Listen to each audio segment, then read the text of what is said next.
Magandang araw sa inyong lahat. Let me introduce myself. I am Bren Joseph L. Rebancos from GIMS 11Y1-7. And today we will discuss how to get the exact and ordinary interest using the actual and approximate time. Halina at muling matuto sa panibagong araw ng pagkatuto. Kaya tara, simulan na! Tumungo na tayo sa ating aralin. Ano nga ba ang exact interest? Exact interest is a process that calculates the interest using the 365-day year. Para makuha ito, ginagamitan ito ng formula na interest is equal to principal times rate times number of days divided by 365. While on the other hand, the ordinary interest. Ordinary interest is a process that calculates the interest within 360 days, assumes that every month has only 30 days. Para makuha naman ito, ginagamitan nito ng formula na parehas lang sa exact interest, which is interest is equal to principal times rate times number of days divided by 360. At ito naman ang mga terminong ginagamit sa pagkuha ng exact and ordinary interest. Simulan natin sa I or interest. Ito ang halaga na babayaran sa hiniram na pera o halaga na matatanggap mula sa hiniram na pera. Ang principal value or P ay simple lang ang definition. Ito ang halaga ng hiniram na pera o matatanggap na pera. Sa madaling salita, ito ang hiniram na pera o tatanggap na pera. Ang rate or R, ito ang porsyentong idinadagdag sa interest ng principal value mo. And last but not least, the time or T, the number of days, weeks, months, or year that the money was borrowed or invested. Sa madaling salita, ito ang sumatotal na araw, linggo, buwan o taon. Ang leap year ay nagaganap kada 4 na taon. Pero papaano nga ba matutukoy kung ang taon na ito ay isang leap year? Simple lang. Ito ay dinidivide lang sa 4. Kung ang resultang lumabas ay isang whole number, ibig sabihin ito ay isang leap year. Pero kung ang resultang lumabas ay isang decimal number, ibig sabihin hindi ito isang leap year. Ito ang labanan ng actual versus approximate time. What's the difference between the two? Ang actual time ay nakabase sa kalendaryo. Sa madaling salita, ito ang calendar days. Samantala ang approximate time means that the approximate days in a month is only 30 days. And it's time for problem solving. Sagutan na natin ang problem number 1. Sep borrowed 10,000 pesos with a simple annual interest rate of 5% that was made on October 19, 2024 and was due on January 31 of the next year. Let's find the exact interest using actual and approximate time. And we have already a given of 10,000 pesos, which is our principal value, 5%, which is our rate, and the given dates are October 19, 2024 and January 31, 2025 dahil nakasaad dito na January 31 of the next year. So, ilagay ulit natin ang ating principal value which is 10,000 pesos and our rate of 5%.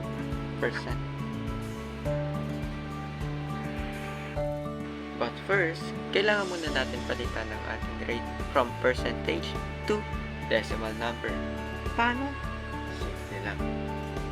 Ito ay i-divide lamang natin sa 100. So, 5 divided by 100 equals 0.05.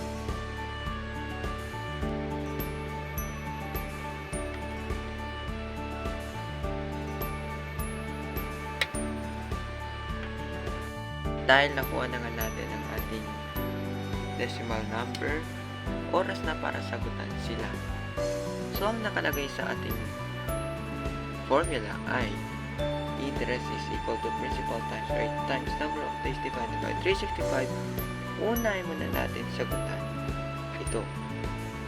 So, para ipag-times sila, kailangan lagyan ng parenthesis both sides sa ating mga calculator. So, 10,000 times 0.05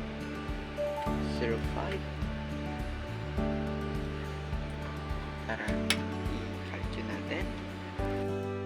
So, ipag-times natin sila. Siyempre, first, parenthesis, then 10,000, then 0.05. Ang sagot ay 500.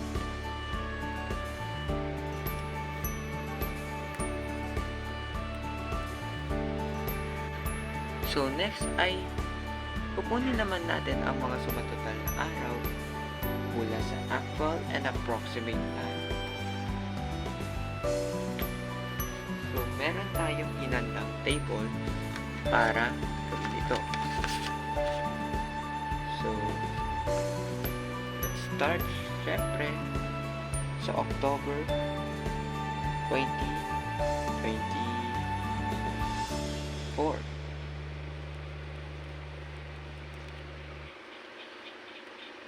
At i-minus natin ito sa kabuuang araw ng Oktubre.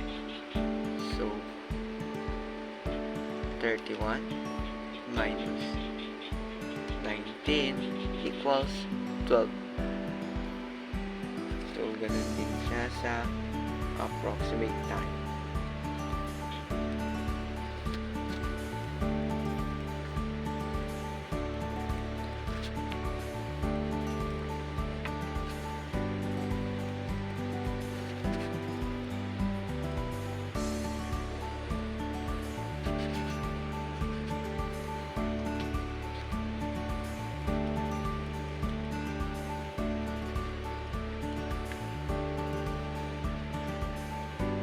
So, sa actual time, tayo ay gumagamit ng mga araw mula sa kalendaryo.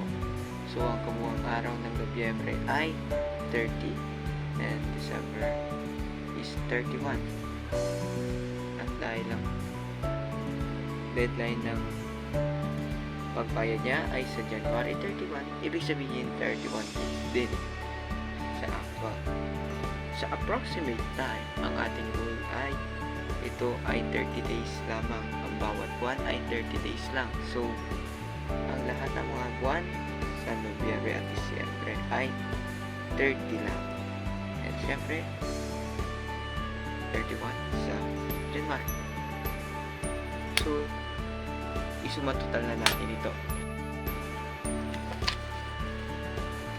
Para sa ating actual time, so, 12 plus 30 plus 31 plus 31 equals, we have 104 days for actual time.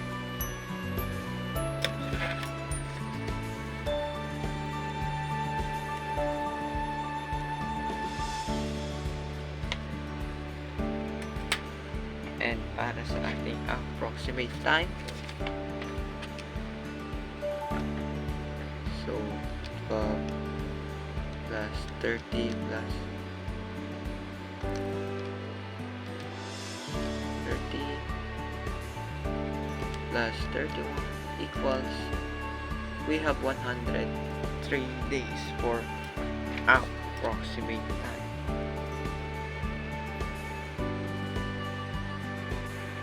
So, nakuha na nga natin ang kabuuang araw sa actual and approximate time.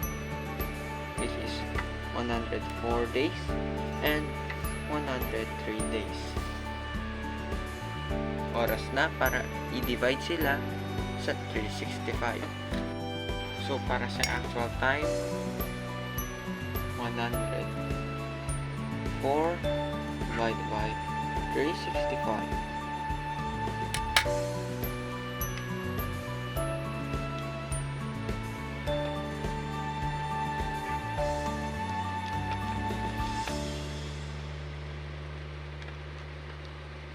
equals this. And syempre, ita-times natin siya sa ating kabuuan mula sa ating pinag-times the principal and rate, which is 500. So, ang suma total niya ay 142.46. Pero dahil ang katabi niya ay 5, ibig sabihin ito ay 142.47.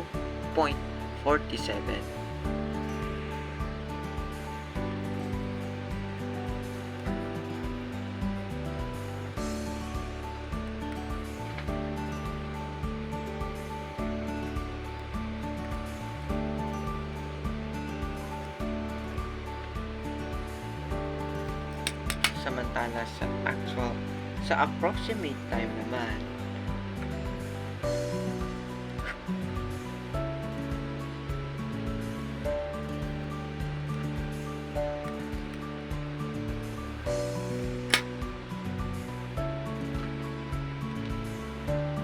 para naman dito sa approximate time, 103 divided by 365 times 500. Ang kanyang sagot ay 141.09. And syempre, ang katabi niya ay 5. Ibig sabihin, ito ay magiging 141.10.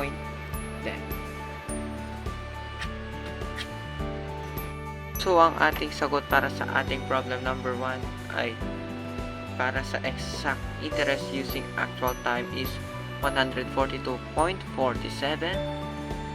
at exact interest using approximate time is 141.10.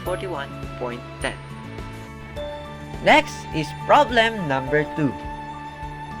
Jerome invested 100,000 pesos with a simple annual rate of 10% that was made on January 31, 2023 and due on December 20 in the same year. So for this time, we will find the ordinary interest using the actual and approximate time.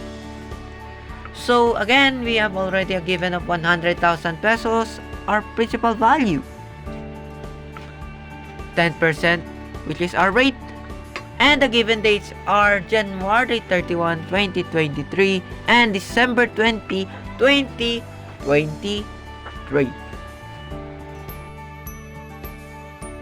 So, para naman sa problem number 2, we have a given of 100,000 pesos and a rate of 10%.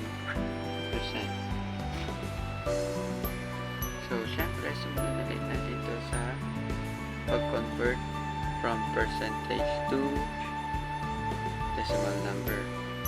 So I'm gonna calculator 10 divided by 100 equals 0.1.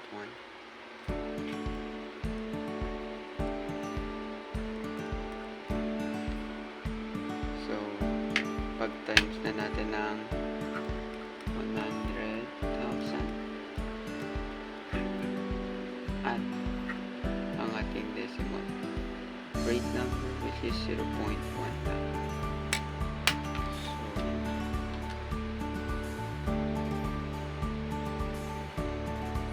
parenthesis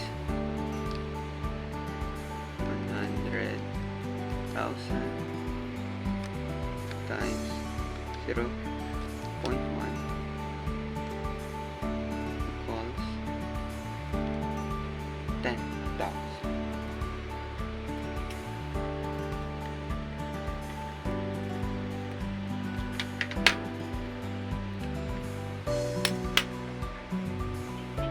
So, next is ang pagsuma total sa mga araw.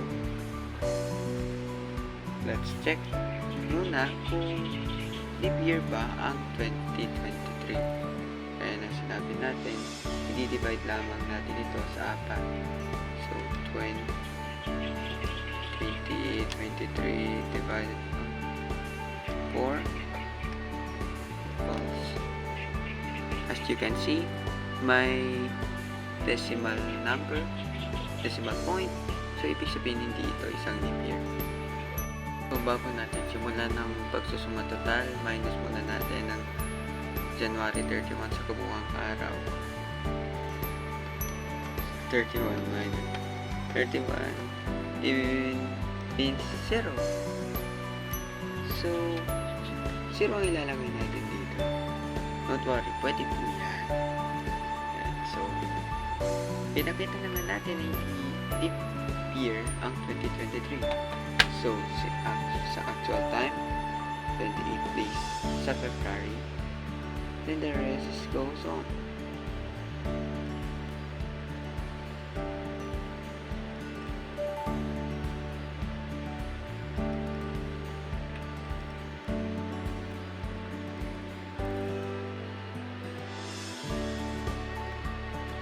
And so December is 20 days na. Siyempre sa approx, all the days are 30.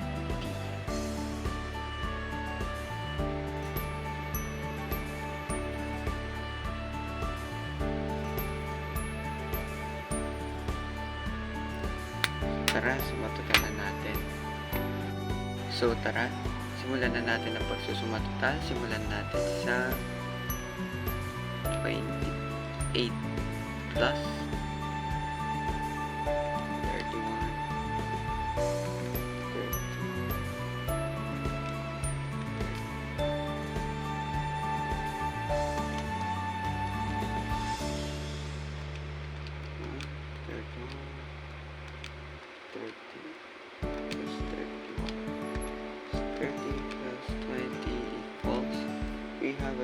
323 days for actual time, while approximate, so start tayo na 30 na.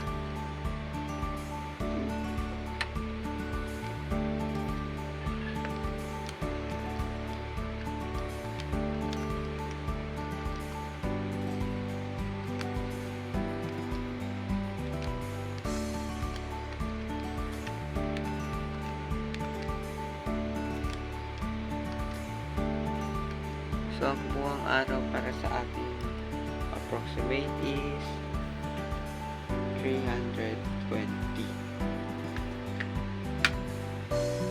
So, nasumatotalan natin ang ating mga araw. So, 323 for actual time and 320 for approximate time.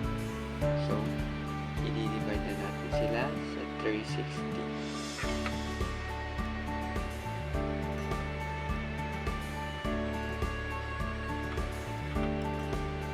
At ito times sa 10,000.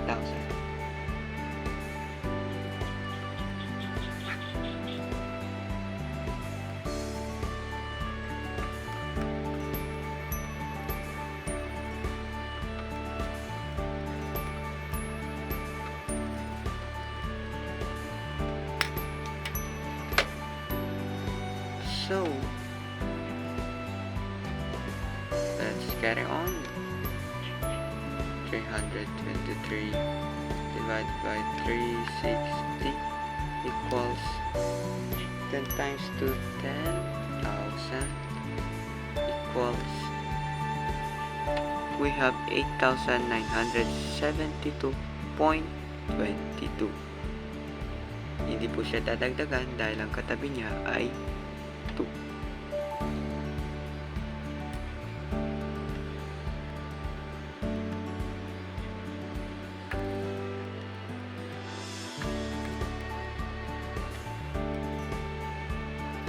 At para naman sa ating approximate is and 20 divided by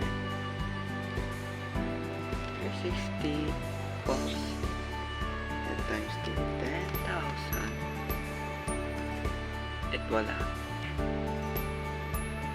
So we have 8,888.89 dahil ang katabi niya ay 8 means dagdag.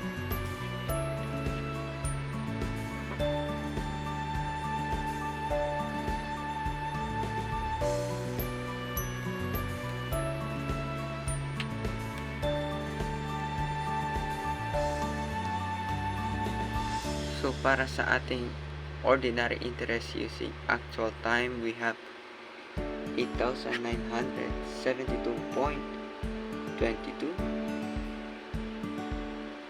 and for the approximate time is 8,888.89.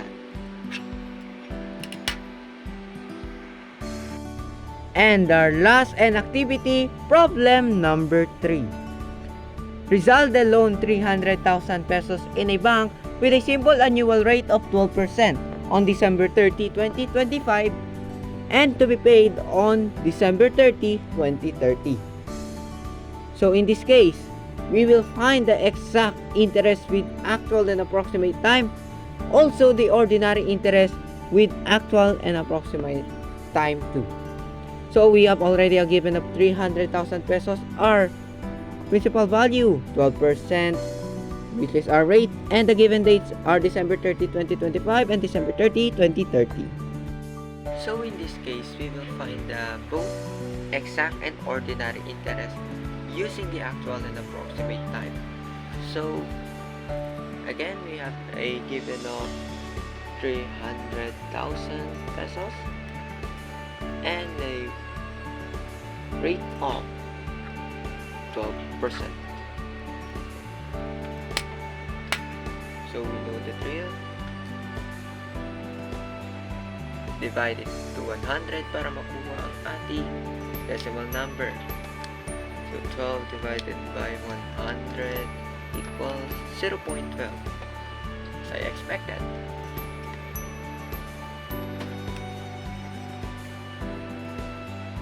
So now let's multiply the principal and rate.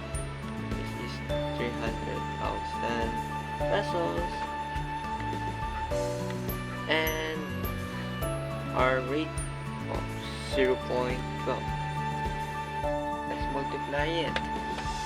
So don't forget the parentheses. So 300,000 pesos times 0.12 equals 36,000.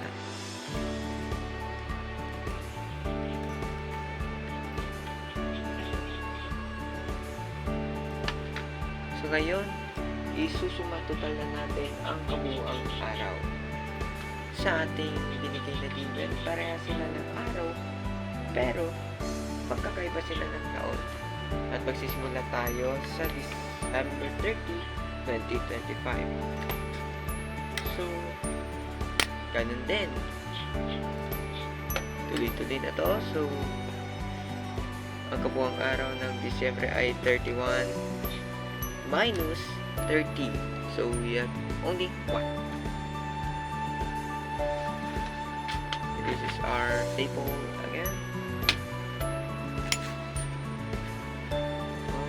And 1. Also, dito sa December 30 is already 30 days. At dahil may taon ng kasama, we will identify it kung ito ba ay leap year. So, magsisimula tayo sa 2026 divided by 4, a decimal number. Okay? So, hindi siya leap year. Sa 2027, di rin siya leap year. How about 2028? As you can see, it is a whole number. It means it is a leap year. So, kabuuang araw kapag leap year ay 366. And the rest goes on 365, 365, and sa 2029 is also 365. Siyempre, ang 2030 ay hindi leap year, so actual time, calendar days, 31, 28, 31, 30,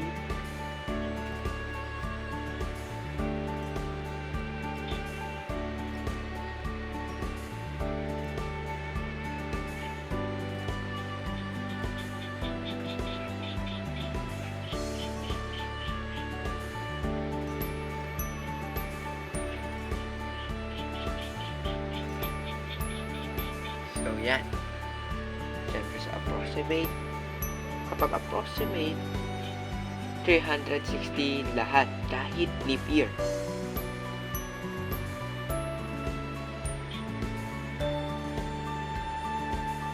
And the rest is goes on 30 days.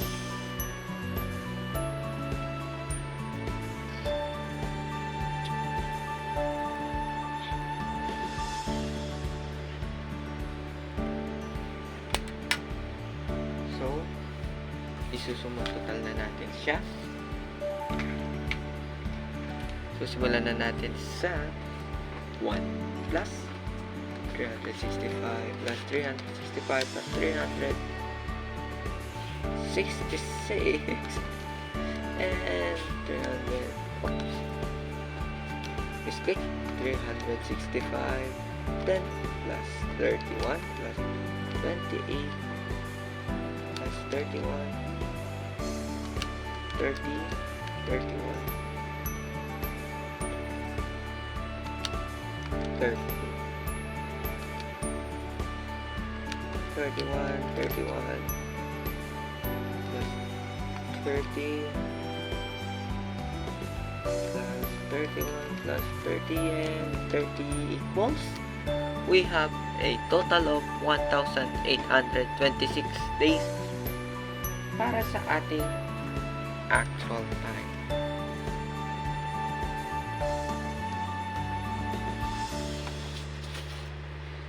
Sa approximate naman,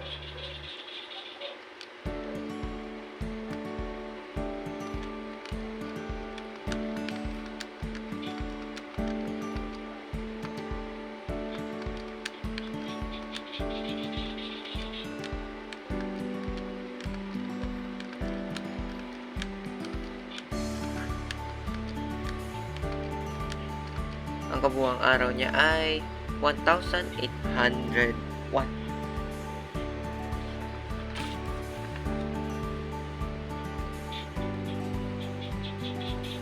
So, nasuman total na nga natin ang mga kabuuang araw. So, let's go sa ating pinaka-purpose. But first, suluban na natin ang ating mga total number of days. 1,826 and 1,801. So, let's find the exact interest using the actual and approximate time. Unahin muna natin ang actual time, which is this.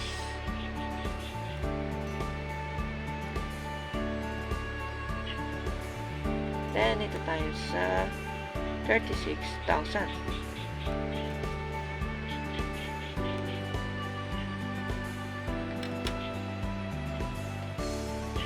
So, let's divide the 1,826 to 365. And let's times it sa 36,000. Which is 180,000 and 180,000. 98.63. So, ang dulo niya ay 0, ibig sabihin hindi siya daragdagan.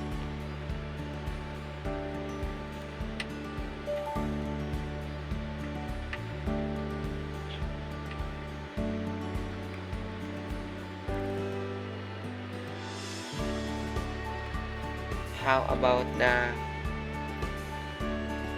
approximate using the approximate in our exact interest?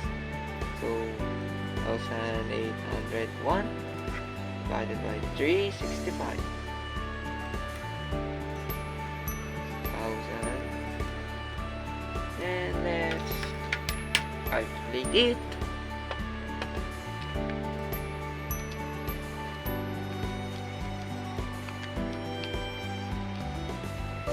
Times. So we have 177,632.88. Ang hulihan niya ay 6. So, 88.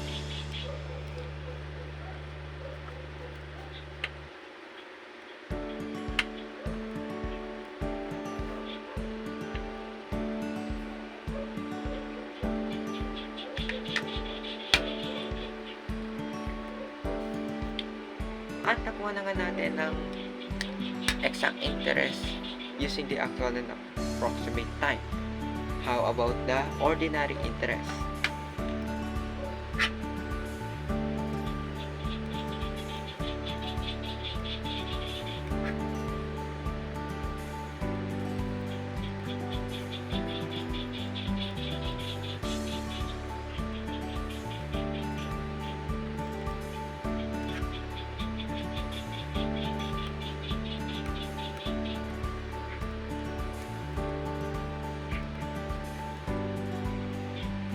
So, let's move on.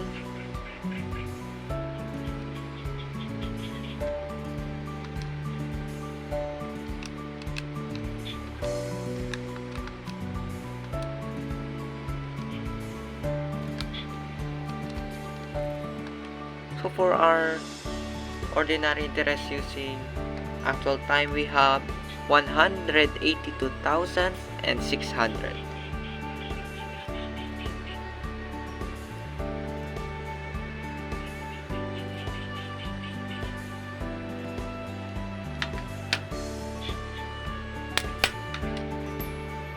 And the last but not the least, the approximate time.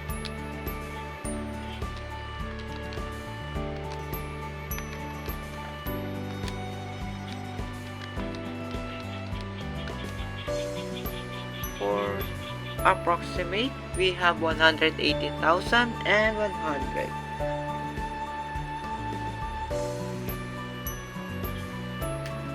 Now, ulit, ito ang ating masagot para sa exact interest using the actual time. We have 180,098.63. Sa exact interest using the approximate time, we have 177,632.87. Para naman sa ordinary interest using the actual time, we have 182,600. And for the last, the ordinary interest using the approximate time, we have 180,100. At dito na nga nagtatapos ang ating aralin. Salamat sa pakikinig at panonood.